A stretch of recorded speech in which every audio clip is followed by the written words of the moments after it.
Hello students, this is doctor Himanshu Ojha, आपका अपना college का फिलहाल 8:30 बजे रात में हाई कोर्ट इंदौर ने दे दिया है फैसला। पता है आपको क्या बात चल रही थी, किसकी सुनवाई थी सारी, और हमने सबसे पहले ये बात बोल दी थी ऑलरेडी। उन बच्चों को जो अफेक्टेड हैं, खास करके जिनकी याचिका, अब इसमें इतनी सी और पॉइंट जुड़ गया कि जिन्होंने याचिका डाली थी हाई कोर्ट में, ये भी पॉइंट जुड़ गया, उनका रीनीट हो रहा है। कब होगा, डेट्स ये एनटीए डिसाइड करेगी, उनको कह दिया गया है।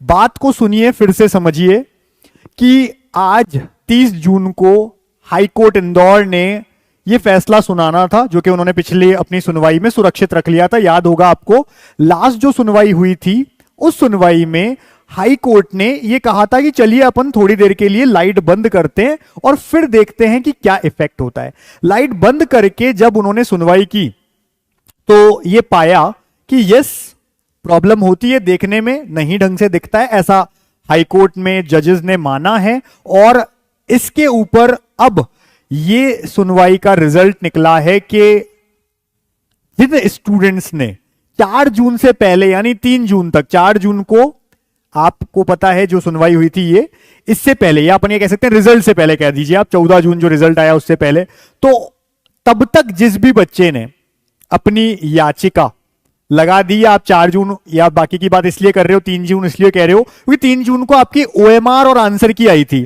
तो 3 जून को जब ओएमआर और आंसर की आई, उससे पहले पहले जिस भी बच्चे ने सुनवाई पे अपनी याचिका लगा दी थी, कोर्ट में अपनी याचिका लगा दी थी कि हमको अफेक्ट हुआ है यहां पे, और फिर उनके जो सेंटर्स हैं वहां पर भी पाया गया कि लाइट गई थी, इसे देखते हुए फाइनली डिसीजन ये दे दिया है कि इन बच्चों का जो अफेक्टेड है, इनका फिर से नीट होगा। और एनटीए को कहा गया है कि आप डिसाइड करें कब होगा, वो एनटीए डिसाइड करेगा। तो ये कुछ ही देर पहले की बात है, हम आप तक पहुंच पा रहे हैं क्योंकि आप हमसे जुड़े हुए हैं, और जिसने स्टूडेंट ने चैनल सब्सक्राइब रखा है कॉलेज का वो जानता है कि सारी ऑथेंटिक चीजें ही हम आप तक पहुंचाते हैं। जब तक ऑथेंटिक नहीं है वो, तब तक हम बताते ही नहीं है। तो जो भी बात है वो बिल्कुल सच है, ये हमने वेरीफाई करके सब कुछ फिर देखा है, और हम खुद पूरा दिन से लगे हुए थे कि हमको यहां के मामले में पता चल जाए, लेकिन शाम तक हुआ नहीं था। और उसके बाद अभी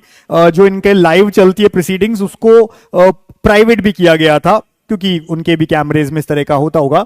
तो फाइनली फिर आकर के ये सुनवाई का फैसला आ गया।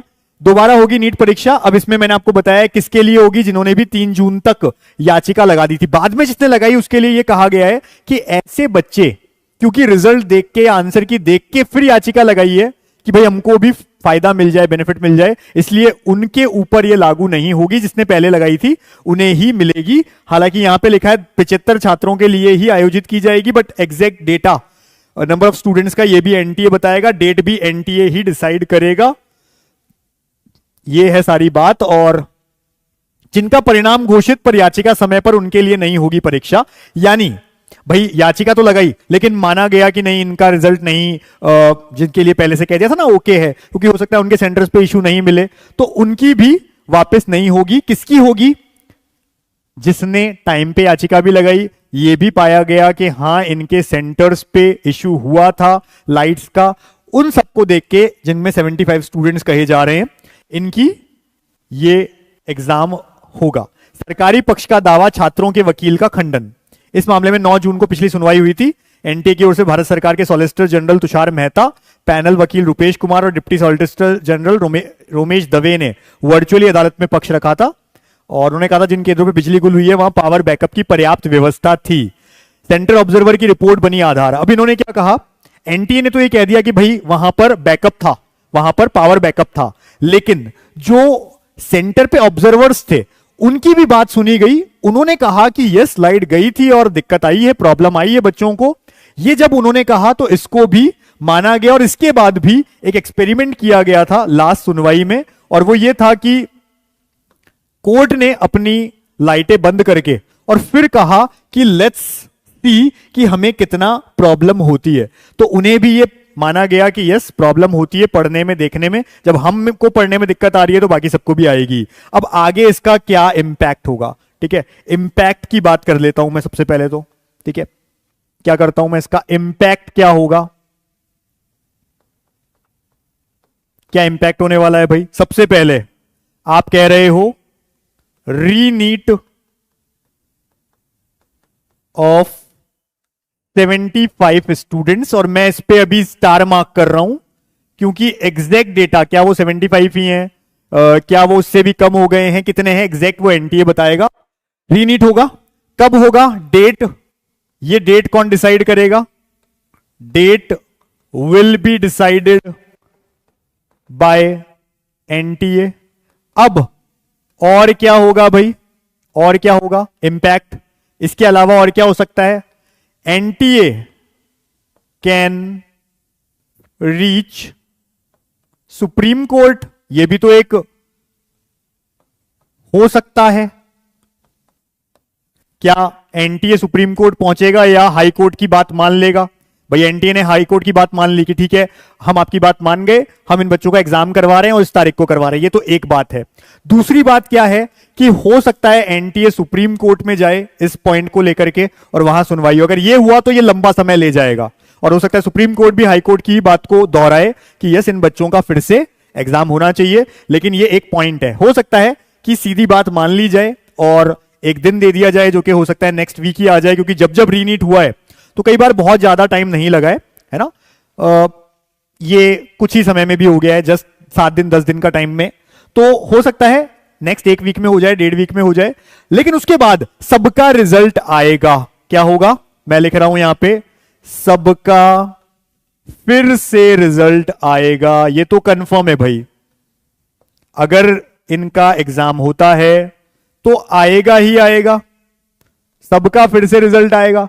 क्यों आएगा? क्योंकि 75 स्टूडेंट्स में से मान लो 20 बच्चे फेल हो गए, एग्जाम तो वापस हो ही रहा है ना, हो सकता है उनका कट ऑफ मार्क्स भी ना निकले, हो सकता है 2 बच्चे 5 बच्चे ऐसे हो जिनका स्कोर 650 से ऊपर आ जाए, तो बाकी बच्चों का भी तो रैंक चेंज होगा ना, कुछ तो होगा, चाहे 5 रैंक चेंज हो, चाहे 1 ही रैंक चेंज हो, चाहे 10 रैंक चेंज हो, चाहे 50 रैंक चेंज हो जाए, बट थोड़ा बहुत तो रैंक चेंज होगा ना। तो इसलिए बाकी सबका स्कोर वही रहेगा, जो आपका नीट का स्कोर है वो वही रहेगा, लेकिन रैंक जो है थोड़ा बहुत चांसेस रहेंगे। मैंने चांसेस क्यों बोली? हो सकता है इनमें से किसी भी बच्चे के 686 ना आए, 682 ना आए, तो फर्स्ट सेकंड रैंकर का तो वही रैंक रहेगा। तो डिपेंड करता है, हो सकता है इसमें से कोई बच्चा अगर 690 क्रॉस कर जाए तो उनका भी रैंक चेंज हो जाए, तो पॉसिबिलिटी है।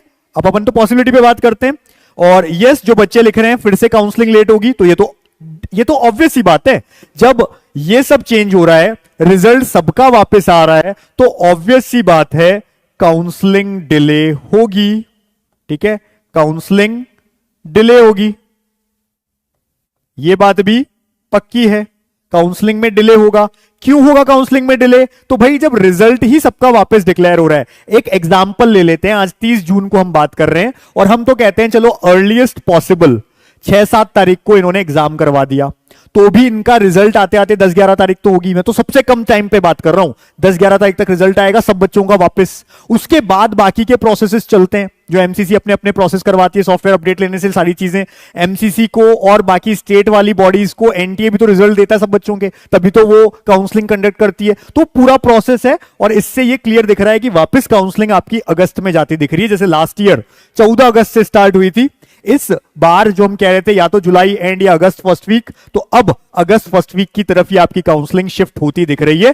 फर्स्ट वीक का सेकंड वीक भी हो सकता है, बट जुलाई में होना अब दिख नहीं रहा है। कारण आपको दिख रही है सारी बातें, ये तो हमने अर्लीस्ट पॉसिबल कहा। अगर यही एग्जाम 10-11 तारीख को लिया गया तो उतना ही लेट फिर रिजल्ट भी 15 तारीख तक आएगा, तो फिर काउंसलिंग में और 5-7 दिन ऊपर ले जाओ, जहां आप अगस्त फर्स्ट वीक कह रहे हो सेकंड वीक पहुंच जाएगी, तो रिजल्ट सबका डिक्लेयर होगा। रीनीट उन बच्चों का होगा जो अफेक्टेड थे, जिन्होंने याचिका लगाई थी कोर्ट में 3 जून से पहले, बाद में लगाने वालों को मौका नहीं मिलेगा। ठीक है, और यस ऑल इंडिया की जब काउंसलिंग डिले होती है तो स्टेट की भी डिले होती है, क्योंकि हम ये कहते हैं ऑल इंडिया की काउंसलिंग के लगभग 1 हफ्ते बाद स्टेट की काउंसलिंग स्टार्ट होती है।